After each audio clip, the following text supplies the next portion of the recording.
Nu kommer dokumentaren Parkour er en livsstil. Parkour er en livsstil!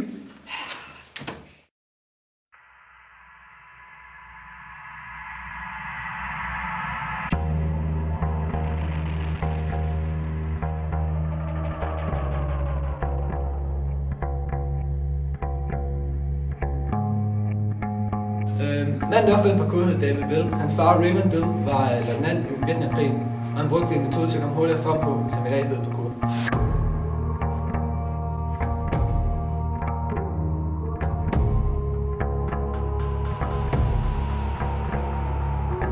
Parkour er en livsstil, som gælder om at tage den hurtigste vej fra punkt A til B på den mest hurtigste og effektive måde.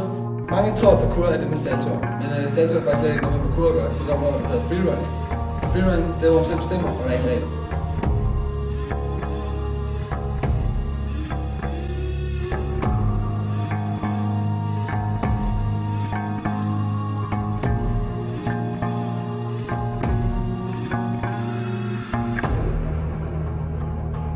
Parkour, det betyder, at jeg kan bevæge mig anderledes, og jeg kan leve mit liv sundere, fordi at, jeg behøver ikke redskaber for at lave det. Det betyder, at jeg kan leve på en anden måde, fordi at jeg bestemmer selv mine grænser og mine rammer for min sport. Så det betyder, at jeg har noget at lave hele tiden, og jeg synes, det er super fedt, at der ikke er nogen regler. I parkour, der ser vi ting mere som udfordring, fordi folk ser, for eksempel et vejskilt, ser folk som bare et vejskilt. I parkour tænker vi sådan, der er et vejskilt, lad os træne på det. Du kan finde mange muligheder af bare sådan et vejskilt, som der ikke er sat mig ud af, men vi kan lave mange forskellige moves på den, og alle mulige, som vi tænker kreativt hele tiden på bænke og lygtepæle. Der tænker vi altid på, hey, her er der en bænk, hvad kan vi gøre? Jeg synes parkour, det er virkelig fedt, fordi det er samfundet parkour, der hvor jeg træner. Det er virkelig godt, og parkour er meget udskrivningssport, eller livsstil. Fuck, det var fedt! Man er aldrig sådan religiøs, men fjoller altid med vennerne og har det sjovt, og man bare kan hinanden op, når man lærer noget nyt. Og det synes jeg er virkelig fedt.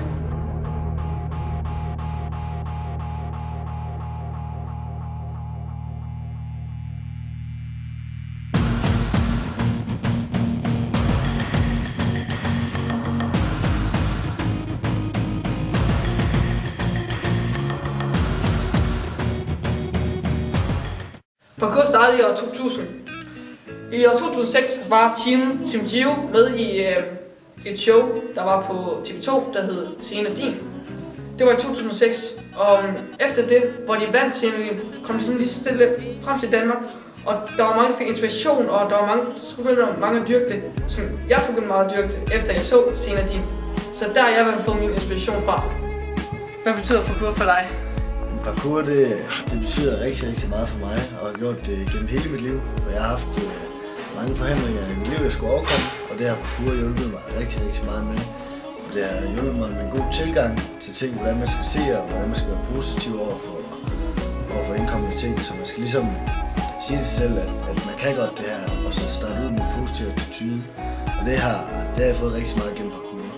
Det har jeg virkelig lært, at hvis jeg skulle overkomme noget nyt på noget, hvor jeg skulle endnu længere, end jeg har været før, så handler det rigtig, rigtig meget om at sige til sig selv, at det kan man altså godt, og virkelig tro på sig selv. Okay. Hvad synes du, parkour gør godt for samfundet? Jamen, jeg synes, parkour det er rigtig godt, fordi der er alt for mange ting i dag, der er alt for mange regler i. Alting det er slået op på sort og hvidt, og der er ligesom nogen, der tolker for, sådan skal du gøre det, og sådan skal du gøre det. Hvorimod parkour, der har man kun sig selv stort set, og så kan du sådan set gøre fuldstændig, hvad du har lyst til. Så er der nogen, der begynder at diskutere, at man kan kalde det parkour, når man laver saltoer, og man kan kalde det ene og det andet. Og altså, hvis man ser på parkour, så er det uden saltoer, sådan som de startede det. Men det ser jeg ikke nogen grund til at begynde at diskutere noget i, fordi det betyder ikke noget. Det der betyder noget, det er bare, hvad du laver, og hvordan du har det med det, du går og bruger din tid på. Og det er en rigtig god måde for mange unge at få noget accept på sig selv, fordi de overkommer nogle ting, som man måske ikke lige er vant til. Og det er en rigtig god måde at være kreativ på. Hvad er din holdning til parkour? Jeg synes, det er sejt, og det er cool, folk de interesserer sig for det og sådan noget. Det bliver. Ja, jeg synes, det er fedt, at folk de interesserer sig for parkour, fordi at det er jo egentlig forholdsvis gratis at rende rundt på huse og ting, der egentlig er bygget til live, altså sådan noget. Så det er fedt. Hvad betyder parkour for dig? Parkour, det betyder en meget, meget stor del. Det betyder, at det er en livsstil. Det er min livsstil. Det er ikke bare en fritidsinteresse. Det er en måde at leve på. Jeg kan ikke leve uden parkour. Parkour, det er en livsstil, en hobby, og det er bare fedt.